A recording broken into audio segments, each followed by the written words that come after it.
What up, everybody? It's your boy Agent, and we're back once again. Yes, a couple hours removed. Yes, I know it is almost until we get to this Sunday night game. As my division rival, the Cincinnati Bengals, travel to LA and take on the Los Angeles Chargers. But yes, Pittsburgh Steelers hosting the Baltimore Ravens, the best rivalry in the NFL. No questions about it. I don't want to hear about it. Don't talk to me about it. This is the best rivalry in the NFL. This is a real rivalry. These teams do not like each other, and you can tell.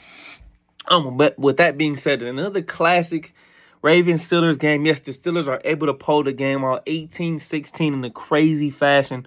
Baltimore with the number one offense in the NFL. The Steelers defense has been playing elite, especially in the middle of the field. This was one hell of a game, man. It came down to the end like it always does. And yes, the Steelers win 18-16. It was nasty in that first half.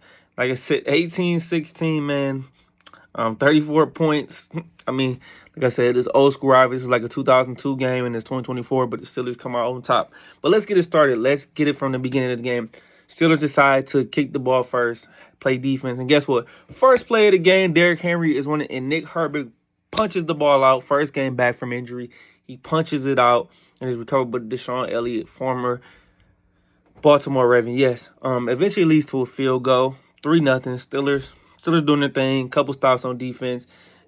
Back-to-back stops, and then the Ravens are drawing. Justin Tucker misses a 47-yard field goal after the drive before Kevin Austin drops a deep ball. Should have been caught by him. You know, Russell Wilson has thrown some good deep balls this game, but Kevin Austin drops it. So, with that being said, Justin Tucker misses a field goal. Essentially, a missed field goal is a turnover, especially for Justin Tucker, because we know he's arguably the best kicker in NFL history. And then next drive after the Steelers drive down, could not get a 3rd and 1. QB sneak by Russell Wilson, missing Najee Harris on 4th and 1. Do not get it. At this point, the Steelers are not taking advantage of opportunities. After Justin Tucker misses a 50-yard field goal. Yes, so that's 2 missed field goals by Justin Tucker, and it stays at 3-zip. At one point, Steelers were 0 for 4 on 4th down. Not taking, like I said, taking advantage of these opportunities by the Ravens. Wide receivers were not able to get some separation, especially against this Baltimore secondary, who has struggled the entire season as the bottom half of the NFL in pass yards per game, pass yards, etc. Defensive line doing a great job of getting their hands up Lamar Jackson early in this game, containing him. Remind you guys that Lamar Jackson coming to this game is 1-3 against the Steelers when it comes to head-on-head competition. So the Steelers are essentially his kryptonite, able to do a good job at slowing him down and doing what they need to do in this game. But with that being said, the Steelers struggled early in this game. First half gave up 4 sacks, 2.5 by Owe, 2.7 yards per play. The Steelers went to the half. They were up 7-6. Derrick Henry, 9-7. I'm sorry. After a field goal, 9-6, 9-7. Steelers could not get into the end zone, and that was the problem. And this game was chippy early and often. Some unsportsmanlike conduct penalties. Broderick Jones, Marlon Humphreys. It was just a mess. These teams, like I said, these teams do not like each other. But it was 7-6 going into the half. Right before the half, in order to get that 9-7 lead, the Steelers, Isaiah Likely catches the ball. Patrick Queen comes. Isaiah Likely rips the ball out, recovers it on top of that. And like I said, 9-7 at that point in time. Patrick Queen might remind you of former Baltimore Raven. Yes, they didn't offer a contract. They probably didn't have the cap space. They didn't have the money to offer him. But he has been a stud for the Steelers, and he has been phenomenal coming into this season. With that being said, like I said, they're going 9-7. It's a tight game. We think it's going to be better than what it is. But Steelers get the ball to receive the second half. And with that said, offense, like I said, they've been terrible. They were terrible going to the half. They were 0 for 2 in the red zone with no touchdowns. So with that being said, Steelers come out and they get a 57-yard field goal on 4th and 1. They could have went for it, like I thought they said. So make it 12-7. Then eventually, Ravens get the ball back, 12-10, 2-point game. Steelers come back down, get another field goal. Yes, you see where this is going right now. You see exactly where this is going. Then the Steelers come back down, get another field goal, 15-10. They're up 5. And then this is where the game gets real crazy going into this fourth quarter. Steelers are driving. Great drive. Russell Wilson on 3rd down, scrambling to his right, throws it up in the air. He thought Darnell Washington was going to jump for the ball. He doesn't jump, and Marlon Humphreys picks it off, stops the Steelers from getting a field goal, possibly making it 18-10.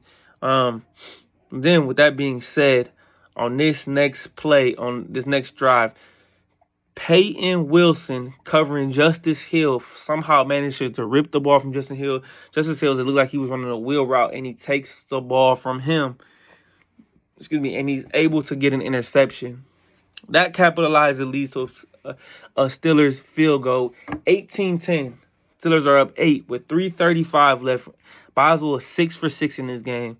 The fourth time in his career, the second time this year, he had 6 field goals against the Atlanta Falcons in the opening game, and Steelers got the win. So no touchdown by the Steelers. Boswell has been phenomenal this season.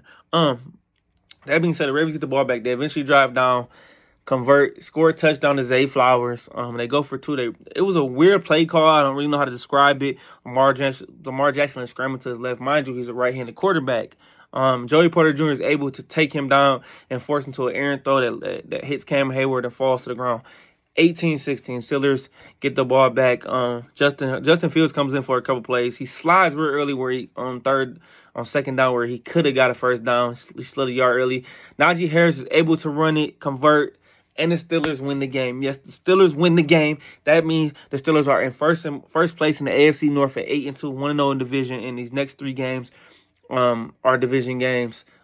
They start off by going to Cleveland on Thursday night on a short week. Then they travel.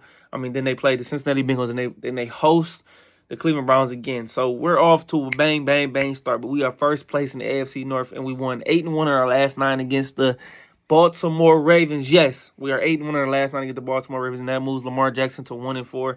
This was a hell of a game. The key in this game was the Steelers were able to force 3 turnovers in this game. Yes, 3 turnovers in the game. It was huge. We had 1. George Pickens was great. The problem with the Steelers' offense, they could not get into the end zone. 0 for 4 in the red zone for touchdown opportunities. But the key was they were able to possess the football. 36-22 for them, 23-38 for the Baltimore Ravens. Like I said, 3 turnovers that we forced. Let's go. Was able to close the gap in yards. Especially they're better in the second half. We ran 20 more plays, 74-54. It was a great performance by the team. Got to get better at third down. 4 for 16. That is not going to get the job done. We held Baltimore 4 for 11. Not bad. Had more first downs than the Ravens, 18-16. One thing I want to see is the receivers get more separation. Like I said, George Pickens did his thing, 8 for 89. We should have took more advantage of this Baltimore secondary that I don't think is fantastic. But holding the Baltimore Ravens at 16 points, I can't complain. We got a couple penalties in our favor. Hey, I'm not going to complain about it. The refs are what it is. We had 7 penalties for 45, but Baltimore ultimately self-destructed. 12 penalties for 80 yards. Yes, the Steelers were able to get the win.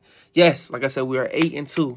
I couldn't ask for more, man. Patrick Queen was a dog in this game. He was making plays. His former team, Deshaun Elliott, was making plays.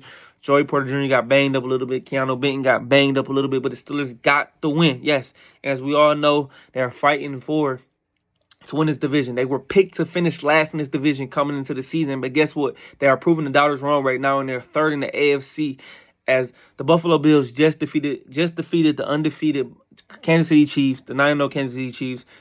They're still first place in the AFC all around. Steelers are third behind Buffalo. So Steelers got a good shot to win this division, man. I couldn't ask for more coming into the season. A lot of people said they weren't able to do it, but the Russell Wilson effect, 4-0, man.